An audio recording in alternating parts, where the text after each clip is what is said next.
Hi everyone, today we will talk about how to fix Instagram.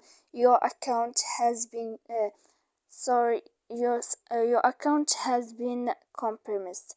To know how to fix Instagram, your account has been compromised, you should just go to settings like this. You will click.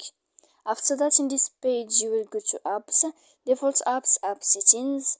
When you will see this list, you will go down to find the application of Instagram here, and when you will see this page, you will click for stop.